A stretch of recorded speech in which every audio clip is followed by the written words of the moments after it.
Friends, আজকের এই ভিডিওতে আমি আপনাদেরকে ডিটেলসে জানাবো যে বাংলা শস্য বীমা প্রকল্পে আবেদনকারী খরিফ মরশুমে যারা আবেদন করে রেখেছেন অলরেডি সে সমস্ত কৃষকদের 2023 সালের টাকা অনেকে পেয়ে গেছেন। তো সেটা আজকের এই ভিডিওতে আমি আপনাদেরকে ডিটেলসে চেক করার পদ্ধতিটা জানাবো যে এই প্রকল্পের মাধ্যমে আপনারা যে আবেদন করেছিলেন, তো অনেক জেলায় অনেক কৃষকরা অনেক ব্লকে গ্রাম পঞ্চায়েতে টাকা পেয়েছেন। আপনি এই প্রকল্পের মাধ্যমে টাকা পাবেন কি না সেটা কিভাবে আপনি অনলাইনের মাধ্যমে নিজের ফোন থেকে স্মার্টফোন থেকে চেক করবেন সেটাই ক্লিয়ারলি আজকের এই ভিডিওতে আমি আপনাদেরকে জানাবো।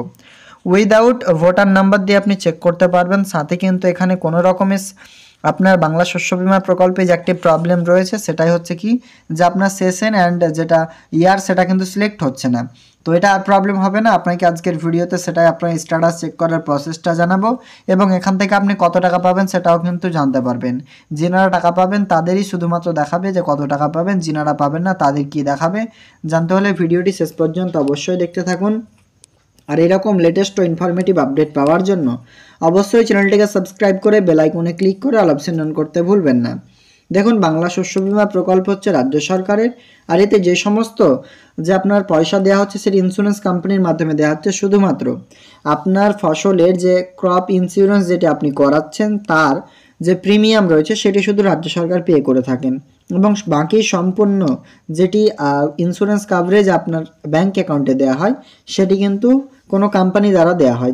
এখন বর্তমানে যেমন Bajaj Allianz general insurance company রয়েছেন, ঠিক তেমনই এর আগে কিন্তু AI shop crop insurance update ছিল বা তার আগে অন্যান্য কিন্তু কোম্পানি অ্যাড ছিল এই প্রকল্পের মাধ্যমে।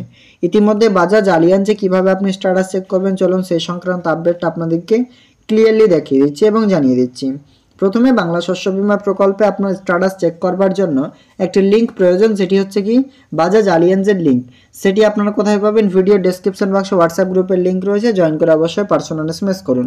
সিম্পলি এখানে লিখবেন বাজাজ আলিয়াঞ্জ, আপনারা এখানে লিখলে হবে না, এই লিঙ্কটি লাগবে। এটা কিন্তু লিঙ্ক আপনার ভিডিও ডেসক্রিপশন বক্সে পেয়ে যাবেন, বলতে আপনার হোয়াটসঅ্যাপ গ্রুপের লিঙ্ক পাবেন, সেখান থেকে আপনারা কিন্তু পার্সোনাল এসএমএস করে আপনারা লিঙ্কটি পেয়ে যাবেন আমার কাছ থেকে। তো অন স্ক্রিনে আপনারা দেখুন, প্রথমে আপনারা এটাই কিন্তু ঘাবড়ে যান অ্যাপ্লিকেশন নম্বর কোথায় পাবো। সিম্পলি আপনারা দেখুন এখানে তিনটি অপশন রয়েছে, application search, farmer ID with bank account details. Simply আপনি আপনার ব্যাঙ্ক অ্যাকাউন্ট ডিটেলস অপশনটিতে ক্লিক করবেন। সিলেক্ট ইয়ার অপশনে আমরা 2023 সালের খরিফ সিজনটা চেক করছি। যদি আপনি রবি 2024 চেক করেন সেক্ষেত্রে করতে পারেন, কিন্তু এখনও অনেকেরই নো ডাটা ফাউন্ডই দেখাচ্ছে। এখানে স্টেট সিলেক্ট করবেন। স্টেট সিলেক্ট করার পরে আপনার এখানে জেলার নাম সিলেক্ট করে নেবেন, ওয়েট করবেন। সিম্পলি আপনাদের সামনে সমস্তটা আসবে। তালুকা অপশনে ক্লিক করলে আপনারা এখান থেকে তালুকা সিলেক্ট করে নেবেন, অর্থাৎ আপনার ব্লক নেম। আইইউ নেমে ক্লিক করলে আপনার যেটি রয়েছে অর্থাৎ আপনার গ্রাম পঞ্চায়েত রয়েছে সেটি কিন্তু আপনি এখান থেকে সিলেক্ট করে নেবেন আইইউ নেম থেকে। এরপর আপনারা এখানে দেখতে পাচ্ছেন যে সিলেক্ট করার পরে আমরা সিলেক্ট ব্যাংক অপশনটি দেখতে পাচ্ছেন, এখানে সিলেক্ট করে নেবেন আপনার ব্যাংকের নাম। সিম্পলি এখানে দেখুন আমরা ব্যাংকের নাম সিলেক্ট করেছি। এরপর এখানে আপনার অ্যাকাউন্ট নাম্বার লিখবেন। অ্যাকাউন্ট নাম্বার লেখার পর ফার্মার নেম দেবেন, অর্থাৎ আপনার নাম। নিচে একটা অঙ্ক দেওয়া হবে আপনাকে 7 এবং 3 কত, সেটা এখানে প্রেস করে সার্চ অপশনে ক্লিক করবেন। চলুন এতটুকু আমরা ক্লিয়ারলি আপনাকে ইনপুট করে দেখিয়ে দিচ্ছি। তো এখানে আপনার ডিটেলসে লক্ষ্য করুন, এখানে অ্যাপ্লিকেশন আইডি দেখতে পাবেন। এই অ্যাপ্লিকেশন আইডিটা এবার কপি করে নিন, মানে এর পরবর্তীতে যখন আপনি চেক করবেন তখন আর এতগুলো ডিটেলস ফিল করতে হবে না। অ্যাপ্লিকেশন আইডিটা আপনি এখান থেকে পেয়ে গেলেন। এবার এখানে আপনার পলিসি কবেকার এটা পলিসি নাম্বার দেওয়া রয়েছে, প্রোডাক্ট কোড দেওয়া রয়েছে, এখানে farmer name, year, session, state, district, taluka, IU name, crop name, banking name, branch and IFSC code, account number, মানে আপনার total A to Z personal information এখানে রয়েছে। আমরা এখান থেকে আপনাকে ক্লিয়ারলি দেখালাম। এবার চলুন সাইডে স্লাইড করবেন আপনারা, তারপরে পরবর্তীতে আপনি স্ট্যাটাস সমেত সমস্তটা দেখতে পাবেন। তো অন স্ক্রিনে আপনারা দেখতে পাচ্ছেন যে স্ট্যাটাসটি আপনাদের সামনে দেখাচ্ছি।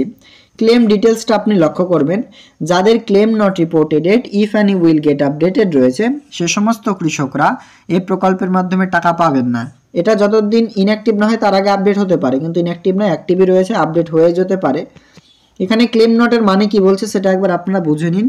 ক্লেম নট এটাই বলতে চাইছে যে রাজ্য সরকার আপনার অ্যাগনেস্টে অর্থাৎ আপনি যে পলিসিটি ক্রপ ইন্স্যুরেন্স করিয়েছেন সেটাতে কোনো রকম রিপোর্ট হয়নি, মানে আপনার এলাকায় যে ক্ষতি হয়েছে সেটি রাজ্য সরকার খুঁজে পায়নি, সে কারণেই ক্লেম নট রিপোর্টেড রয়েছে। যখন রাজ্য সরকার রিপোর্ট করবে না এই গ্রাম পঞ্চায়েতে ক্ষতি হয়েছে, সেক্ষেত্রে এখানে চলে আসবে আপনার UTR number shown to be UTR number shown এরকম আসবে, কিংবা গভর্নমেন্ট সাবসিডি পেন্ডিং আসবে, কিংবা আন্ডার প্রসেস আসবে। তো এটা আপনারা মাথায় রাখুন। ক্লেম নট রিপোর্টেড মানে রাজ্য সরকার দ্বারা এখনো পর্যন্ত ক্লেম রিপোর্ট করেনি, যেহেতু ফার্স্ট এটা করবে গ্রাম পঞ্চায়েত রিপোর্টটা, গ্রাম পঞ্চায়েত করবে ব্লককে, ব্লক আপনার করবে ডিস্ট্রিক্টকে, অ্যান্ড ডিস্ট্রিক্ট যে কাজটি করবে সেটা হচ্ছে স্টেটকে দেবে। স্টেট তখন আবারও বাজাজ আলিয়ান্সকে কিন্তু নামগুলো দিয়ে দেবে, মানে লিস্টটা টোটাল দিয়ে দেবেন। এখনও পর্যন্ত এই কৃষকের কোনো রকম রিপোর্ট হয়নি দুটোই পলিসিতে।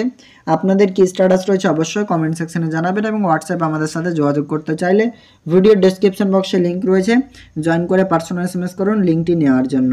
আজকের আপডেট এ পর্যন্ত, দেখা হবে নেক্সট আপডেটে। Thank you.